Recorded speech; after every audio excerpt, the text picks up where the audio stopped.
ใครเข้ามาใครไม่ได้ยินเสียงก็แจ้งนะครับมันเป็นเพราะอะไรเพราะใส่ไม่พี่น้องบ่ฮู้ว่ามันเข้าบ่เข้าว่าสิรับโทรศัพท์ก็ย่านมันเข้าไม่สวัสดีครับคุณแมนมาจากทางขอนแก่นนะครับขอบคุณ5775ครับมันอยู่เนาะนะบ่ต้องบอกก็คือสิฮู้อยู่ก็ให้ตัวเจาะมานะเข้าตัวเจาะนะครับแต่เนี่ยคุณแม่นบ่คือสิบ่เล่นตัวเจาะดอกเพิ่นฮู้ว่าของอาจารย์เนี่ยเล่นเสียนอนกินก็คือแบบรูดนะครับรูดแบบไหนก็สิบ่เว้าให้ฟังก็ให้ไปศึกษาเอาใครเอานิเชอีบายนะครับนิเชบิบายพิมพ์มาเด้ออันมาก็ผ่านตามไปด้วยตามฝั่งโค้งเดี๋ยวสิตามฝั่งโค้งก็จะไม่ได้ให้อีกเด้อพี่น้องคือสิไล่เที่ยนี้ภายในเดือนนี้น่าจะเป็นครั้งเดียว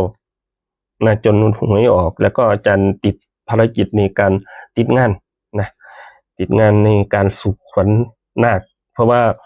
มันใกล้จะเข้าพรรษาแล้วนะครับช่วงนี้มันกำลังมีการบวชนะติดบวชเขาบวชเตรียมตัวเตรียมตนไปหลายหม่องหลายจังหวัดนะครับนะเขาพรรษานี่ก็ประมาณวันที่30นะครับ30กรกฎาคมเดี๋ยวนี้ยังพฤษภาอยู่เนาะพฤษภามิถุนากรกฎาเพราะเดือนนี้น่าจะเป็น8 2เทีย2หนก็ประมาณวันที่30กรกฎาและจะไปออกพรรษาถูกแล้วบัดนี้สิมีงานก็ประมาณออกพรรษาน่าจะ26นะถ้าจำไม่ผิด26ตุลานะเป็นข้างขึ้นนะเพราะเข้าแรมเนาะแรม1ค่ำเดือน8ที่2 8 10 11ก็ประมาณนั้นนะครับเพราะฉะนั้นก็สิมีงานอยู่จากนี้ไปหาก่อน30กรกฎาคมนะครับประมาณนี้อาจารย์หนูมาจากจังหวัดตากโอ้ก็สวัสดีครับชัดเจนไหมเนาะจังหวัดตากคุณรัฐนะเข้าใจว่ามันเป็นเพราะสาเหตุปลายทางหรือต้นทางเว้าอยู่ผู้เดียวแต่ว่าปลายทางคือทุกคนที่ดูเนี่ยบ่แจ้งบ่ตอบสนองมันก็มีปัญหาเพราะเคยมีแล้วเราพูดทำไมเงียบคอมเมนต์ก็บ่ขึ้นไม่มีคอมเมนต์เนี่ยก็คือสัญญาณมันหลุด1แหละเน็ตอีหยังมันก็สิได้ฮู้นะครับจะได้ปรับว่าเน็ตหรือ Wi-Fi ถ้า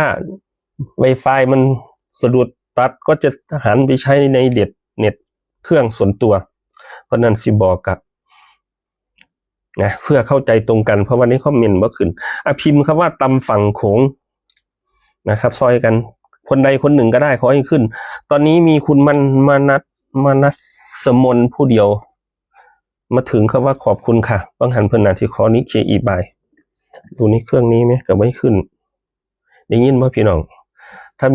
าไม่ได้ยินก็คือสิ้นสุดการไลฟ์ได้บ่สิบ่ได้ให้ได้บัดนี้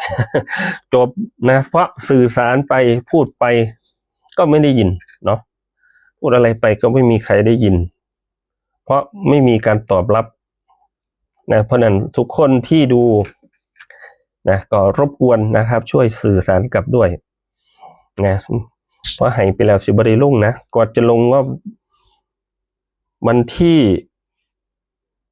15วันศุกร์ไม่ออกวันเสาร์เนี่ยก็จะมาลงวันที่15จะสิบ่ทันอีกโอ้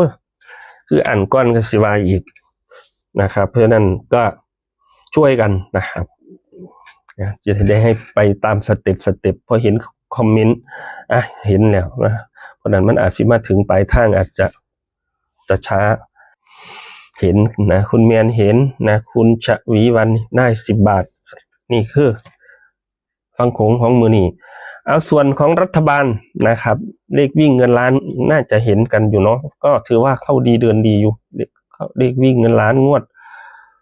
ตั้งแต่เดือนเมษาเนี่ยอาจารย์ให้0และ1มันออก12เนาะมกราคมกุมภาพันธ์มีนาเมษา16เมษาให้เลขวิ่งเงินล้านให้0และ1มันออก12งวดเมื่อกี้มันวันที่2มันบ่พี่น้องให้4และ9มันมา43นะก็ถือว่าใครเป็นไฟ วิ่งก็ถือว่ารับดีเดินดีรับทรัพย์อย่างต่อเนื่องและวันนี้เลขวิ่งนะอาจารย์ให้เบิ่งเอาเด้อล่ะตัวนี้พี่น้องคิดว่าสิมาถึง2ตัวทั้งบนล่าง4และ7มักแห้งทั้ง2ตัวแต่ฝันนะเลขฝันแม่พี่น้องก็คือตัว4ฝันในของดีมากแต่เป็นทำบุญมากนี่ก็มัก4นะชุดเต็มนะเดี๋ยวก่อนจะดูชุดเต็มวันนี้วันที่16มันมีทกสนี่ก็ถือว่าออมสินกับทกสนี่ที่ผ่านมาเนาะในออมสินที่ผ่านมานั่นก็ถือว่าโอเคเต็มคือกันนะจากเดือนเมษางวดมิจิให้15ออก15เพราะว่าทกสมันออกเดือนละเทียเนาะออกทุกวันที่16นะทกสวันที่16ที่ผ่านมาอาจารย์ให้85มันออก15985ก็เต็มนะเดี๋ยวให้ตัวนี้ก่อนเนาะสิได้บ่เจาะบ่ได้มาถามอีกเพราะว่าจะให้ครั้งเดียวจบนะครับตามนี้เลยวันนี้ทกสนะวันที่16เน็ตเดียวพี่น้อง32 34 35 235ไปไวนิดหนึ่งนะครับเพราะว่าใช้เวลามา37 นาทีแล้วนะออมสินนะไปไว้นิดหนึ่งออมสินก็3คือกันพี่น้องแต่มันเป็น3838 39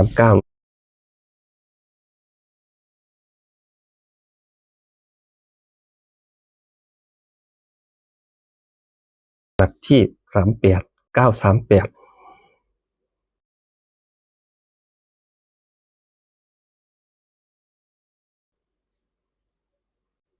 นะขอไปไว้นิดหนึ่ง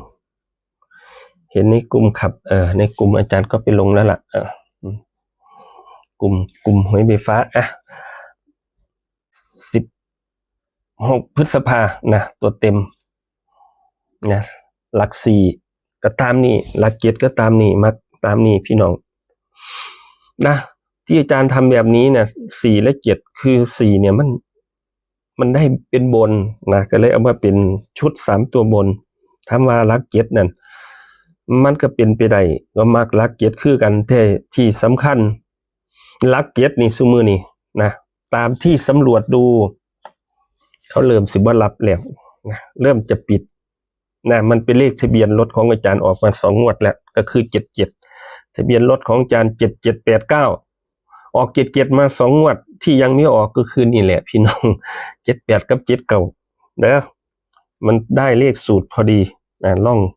เอาไปพิจารณาเบิ่งนะชอบก็จัดนะถามว่าสิบ่ให้เบิ่งดอกลอตเตอรี่เด้อเนี่ยอยู่นี่คือเก่านี่แหละ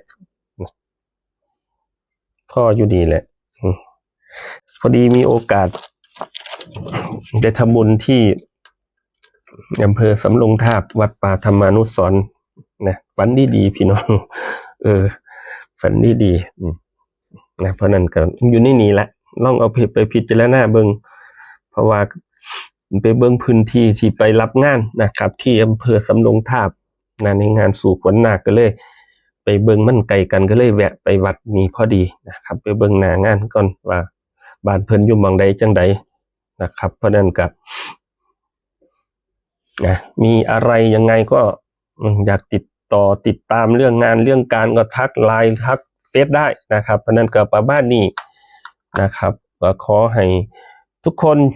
ร่ำรวยเฮงๆปังๆกันทุกคนนะครับกับประมาณนี้จะไม่ไลฟ์อีกเด้อจนกว่าเดือนหน้าก็ไม่ว่างจนกว่าหลังไม่ออกวันที่2อาจารย์ถึงจะวางเนี่ยที่2ที่3มิถุนายนนะครับเดินทางประกอบพิธีต่างๆในระหว่างยังไม่เข้าพรรษานะครับกับประมาณนี้นะครับขอให้ทุกคนโชคดีนะครับ ลำลำรวยๆเฮงๆปังๆโชคดีสวัสดีครับ